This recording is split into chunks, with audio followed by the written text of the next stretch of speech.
ঘরে বসে অল্প পুঁজিতে মশলার ব্যবসা করে কিভাবে প্রতিদিন 500 থেকে 1000 টাকা ইনকাম করতে পারবেন সেরকমই দারুণ কিছু টিপস আজকের ভিডিওটিতে শেয়ার করব।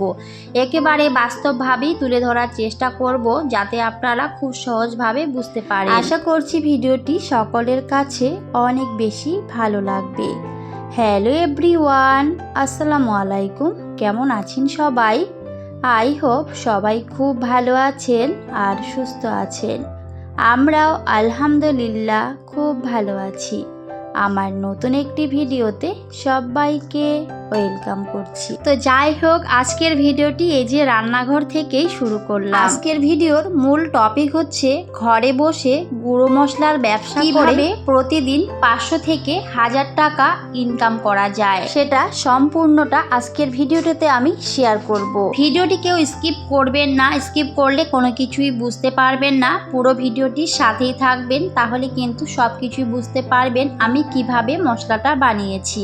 তো পুরো ভিডিওর সাথেই থাকার অনুরোধ রইল। আশা করছি একটু হলো আপনাদের উপকারে আসবে। আর ঘরে বসে এই গুঁড়ো মশলার ব্যবসা করেও কিন্তু হাজার হাজার টাকা ইনকাম করা যায়। সমস্ত কিছু আজকে বাস্তব প্রমাণসহ আমি দেখিয়ে দেব। আশা করছি আপনাদের কাছে একটু হলেও উপকারে আসবে। অনেকেই আমাকে কমেন্ট করে যে কিভাবে ঘরে বসে টাকা ইনকাম করা যায়। আমার কমেন্ট বক্সে কিন্তু এরকম অনেক কমেন্ট আমি পাই। তো সেই সমস্ত প্রিয় মানুষদের উদ্দেশ্য করেই কিন্তু আজকের আমার এই ভিডিওটি। গৃহিণীদের অল্প পুঁজিতে ঘরে বসে টাকা ইনকাম করার এটা একটা খুবই সহজ উপায়। খুব একটা বেশি কিন্তু এখানে টাকা ইনভেস্ট করতে হবে না। খুবই অল্প পরিমাণে অল্প টাকায় জিনিস কিনে এনে বাড়িতেই কিন্তু শুরু করতে পারবে। প্রত্যেকটা গৃহিণী কিন্তু কম বেশি রান্না করতে পারে। তো রান্নার স্বাদ কিভাবে বাড়ানো যায় সেটা কিন্তু আমরা কম বেশি সবাই জানি। এখন কিন্তু বাজারে গুঁড়ো মশলার প্যাকেট অনেক পাওয়া যায়, আর যেগুলো কিন্তু রান্নার স্বাদটা অনেক বেশি বাড়িয়ে দেয়। তবে বাড়িতে বানানো মশলা দিয়ে রান্না করলে কিন্তু সেই স্বাদটা একেবারে আলাদা। কারণ ঘরোয়াভাবে যে কোনো জিনিস বানালে কিন্তু সেটার স্বাদটা অনেকটাই ভালো হয়। বাজারে যে গুঁড়ো মশলাগুলো পাওয়া যায় সেটা কিন্তু পুরোপুরিভাবে খাঁটি হয় না। তো আমি কিন্তু সেজন্য সবসময় গোটা মশলা বাড়িতে কিনে এনে সেগুলো কিন্তু গুঁড়ো করে নিই, আর এতে কিন্তু রান্নার স্বাদটা অনেকটাই ভালো হয়।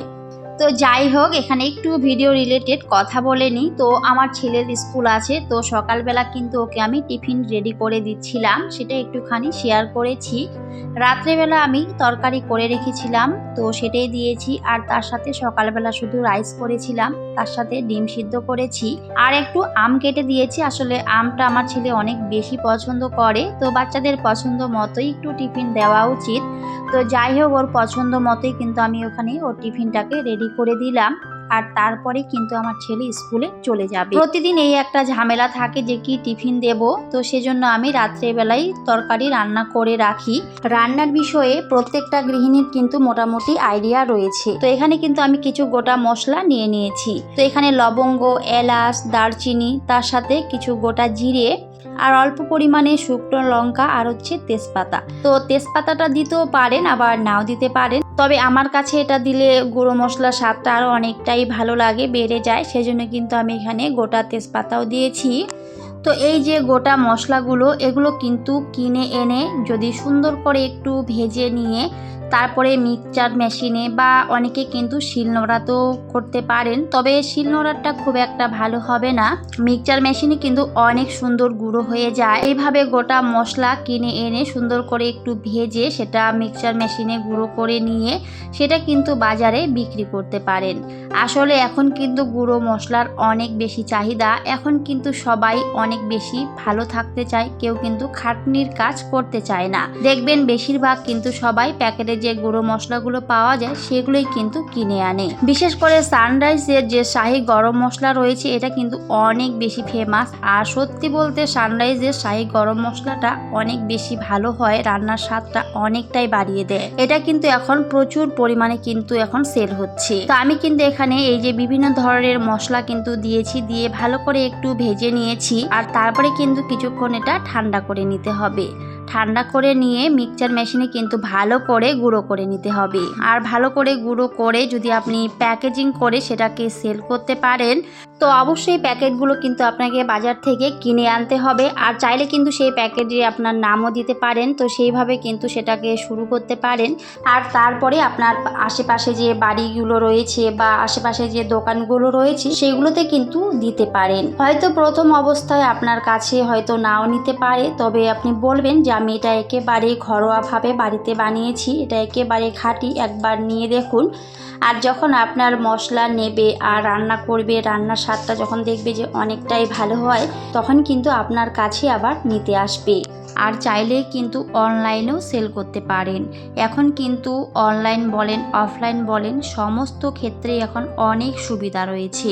মোবাইল খুললেই কিন্তু আমরা দেখি যে এই মোবাইলের মাধ্যমেই মানুষ কিন্তু হাজার হাজার টাকা ইনকাম করছে। শুধু হাজার হাজার নয়, লাখ লাখ টাকাও কিন্তু ইনকাম করছে শুধুমাত্র মোবাইলে অনলাইনের মাধ্যমে ব্যবসা করি। তো যে কোনো কাজ শুরু করার আগে অবশ্যই অনেক কিছু বাধা বিপত্তি আসে, তো সেগুলোকে আগে অতিক্রম করতে হবে। যে কোনো কাজে কিন্তু অবশ্যই ধৈর্য রাখতে হবে, ধৈর্য ছাড়া কোনো কাজই কিন্তু সম্ভব নয়। আর আমি যে ব্যবসাটার কথা বলছি এটা কিন্তু যে কেউ করতে পারবে, খুবই সহজ কিন্তু এই ব্যবসাটা। আর খুব একটা টাকারও কিন্তু দরকার হবে না, খুবই অল্প টাকায় আপনি জিনিসগুলো কিনে এনে কিন্তু অনায়াসে ব্যবসাটা শুরু করতে পারেন।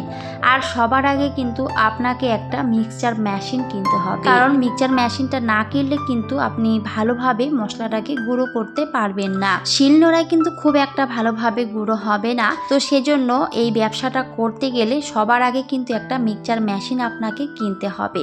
আর ব্যবসার ক্ষেত্রে অবশ্যই সব সময় ভালোটাই দেওয়ার চেষ্টা করতে হবে।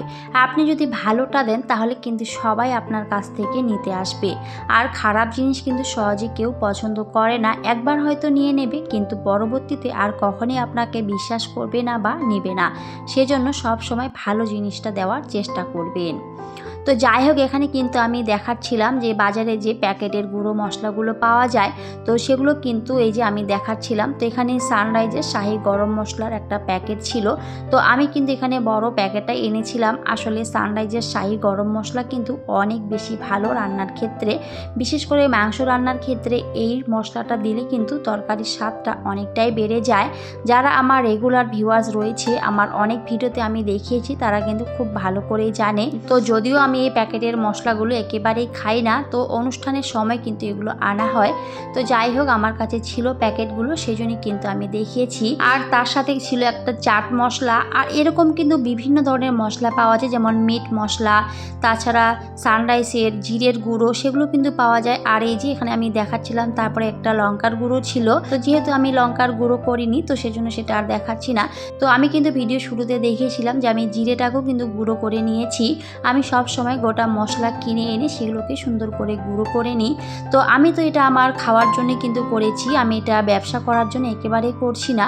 তো আপনারা যারা ব্যবসা করতে চান, অনেককে আমাকে কমেন্ট করে, তো তাদের জন্য কিন্তু আজকের এই ভিডিওটি আমি বানিয়েছি। তো যারা অল্প পুঁজিতে ঘরে বসেই ব্যবসা করতে চান, ব্যবসা করে ইনকাম করতে চান, তাদের জন্য কিন্তু আজকের এই ভিডিওটি আমি সাজিয়েছি।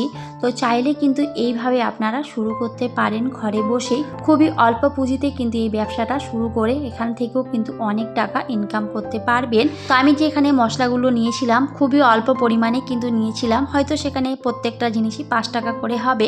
তো এরকম করে কিন্তু আমি জিনিসগুলো নিয়েছিলাম। আর লঙ্কা তো মাত্র 4 থেকে 5টা নিয়েছিলাম। তো যাই হোক, যেহেতু আমরা ঝালটা খুবই কম খাই, সেজন্য কিন্তু আমি অল্পই দিয়েছি।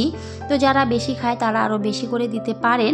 তো আমি কিন্তু এটা আমার বাড়ির জন্যই বানিয়েছি, বাড়িতে খাওয়ার জন্য। তো যারা ব্যবসা করতে চান, এরকম কিন্তু এইভাবে গোটা মশলা কিনে এনে, একেবারে একটু বেশি পরিমাণে কিন্তু আনতে হবে। বেশি পরিমাণে কিনে এনে সুন্দর করে একটু সেগুলো রোদ্রে শুকিয়ে তারপরে ভালো করে ভেজে ঠান্ডা করে যদি একটু মিক্সচার মেশিনে গুঁড়ো করে নিতে পারেন। আর প্যাকেজিং করার সময় আপনি কতটা পরিমাণে দিচ্ছেন অবশ্যই কিন্তু সেটা মেপে নিতে হবে। আর মশলাটাকে মাপার জন্য অবশ্যই একটা ছোট ডিজিটাল এখন অনেক মেশিন কিন্তু বের হয়েছে, তো খুবই অল্প টাকায় সেটা কিন্তু কিনে নিতে পারেন। আর এই ব্যবসা করার ক্ষেত্রে আপনার শুধু 2টা জিনিসই কিন্তু দরকার হবে, একটা হলো মিক্সচার মেশিন আর একটা হলো এই যে মাপার জন্য একটা ডিজিটাল যে মেশিনগুলো পাওয়া যায় সেগুলো। এই 2টা জিনিস কিন্তু আপনার দরকার হবে। তার সাথে যেটাতে আপনি প্যাকেট করবেন সেই প্যাকেটগুলোই কিনতে হবে। আর একবার যদি আপনি এই মিক্সচার মেশিন বা মাপার যে মেশিনটা সেগুলো যদি একবার কিনে নিতে পারেন, সেগুলো কিন্তু আর আপনাকে বারবার কিনতে হবে না, একবার কিনলেই কিন্তু হয়ে যাবে। একবার কিনলে কিন্তু সেটা দিয়ে আপনি অনেক বছর কাজ করতে পারবেন, সেটাতে গুঁড়ো করে কিন্তু সেল করতে পারবেন। আসলে প্রত্যেকটা ক্ষেত্রে, ব্যবসা করার ক্ষেত্রে সবার আগে কিন্তু একটু ইনভেস্ট করতেই হবে, তাই না? ইনভেস্ট না করলে কিন্তু কোনো কাজেই আপনি ইনকাম করতে পারবেন না বা সফলতা আসবে না। তো সবার আগে একটু ইনভেস্ট করতে হবে, আর তারপরে যদি আপনি একটু পরিশ্রম দিয়ে এই কাজটা শুরু করতে পারেন, দেখবেন একটা সময় সেখান থেকে অনেক টাকা ইনকাম করতে পারবেন। শুধু হাজার হাজার নয়, আপনি লাখ লাখ টাকাও কিন্তু ইনকাম করতে পারবেন ঘরে বসেই। তাহলে একজন সাধারণ হাউসওয়াইফ হয়ে যদি এভাবে ঘরে বসে টাকা ইনকাম করা যায় ছোট্ট একটা ব্যবসার মাধ্যমে, তাহলে কার না ভালো লাগে, তাই না? আমরা কিন্তু সবাই চাই ঘরে বসে টাকা ইনকাম করতে, তবে অনেকেই হয়তো আমরা বুদ্ধি পাই না, বা অনেকে হয়তো আমরা কোনো কিছু জানি না, বুঝি না, সেই জন্য কিন্তু করতে পারি না। তবে আপনি যদি একটু বুদ্ধি করে চলেন যে না আমি পারবো, তাহলে কিন্তু অবশ্যই হবে। মানুষ পারে না এমন কোনো কাজ নেই। বিশেষ করে আমরা গৃহিণীরা, আমরা কিন্তু অনেক দায়িত্ব পালন করে থাকি একটা সংসারে। আমরা চাইলে কিন্তু অনায়াসেই করতে পারি, তবে সেটার জন্য আপনাকে একটু পরিকল্পনা করতে হবে। আসলে যে কোনো কাজে সঠিক পরিকল্পনা থাকা অনেক বেশি দরকার। যাই হোক, অনেক কথা বলেছি, কোনো ভুল ত্রুটি হলে সবাই ক্ষমা সুন্দর দৃষ্টিতে দেখবেন। আমি কিন্তু আমার মতো করে বুঝিয়েছি, আর অবশ্যই আমি বাস্তবতাটাকেই তুলে ধরার চেষ্টা করেছি। আমি যেইভাবে করি সেটাই কিন্তু তুলে ধরেছি। আপনারা চাইলে এইভাবে কিন্তু ব্যবসা শুরু করতে পারেন। আমি কিন্তু আমার মতো করে বুঝিয়েছি। যদি কেউ বুঝতে না পারো তাহলে অবশ্যই কমেন্ট করে জানাবেন, আর যাদের ভালো লাগবে তারাও অবশ্যই সুন্দর একটা কমেন্ট রেখে যাবেন। আপনাদের কমেন্টগুলো আমার অনেক ভালো লাগে। যাই হোক, আজকে কিন্তু আমি হাতে মেখে মাংস রান্না করেছি, তো সেটাই আপনাদের সাথে একটুখানি শেয়ার করেছিলাম। তো সমস্ত রকমের মশলা দিয়ে কিন্তু আমি ভালো করে হাতে মেখে কিন্তু আজকে গরুর মাংসটা আমি রান্না করেছি। সত্যি খেতে অসম্ভব মজাদার হয়েছিল। আসলে হাতে মেখে মাংস রান্না করলে কিন্তু মাংসের স্বাদটা অনেকটাই বেড়ে যায়, আর যদি সেখানে শেষে সানরাইজের শাহী গরম মশলা একটু দেওয়া যায়, তাহলে তো রান্নার স্বাদটা আরও অনেকটাই বেড়ে যায়। আর তার সাথে যদি একটু গোটা রসুন দেওয়া যায়, তাহলে তো আরও বেশি স্বাদটা বেড়ে যায়। তো যাই হোক, আমি কিন্তু এইভাবে রান্নাটা করেছিলাম, আপনারা সবাই দেখেছেন। তো এই ছিল আজকের ভিডিও। তো কোনো ভুল ত্রুটি হলে সবাই ক্ষমা সুন্দর দৃষ্টিতে দেখবেন। সবাই খুব ভালো থাকবেন, সুস্থ থাকবেন। সবাইকে টাটা, আল্লাহ হাফেজ। দেখা হবে পরের অন্য কোনো একটি ভিডিওতে।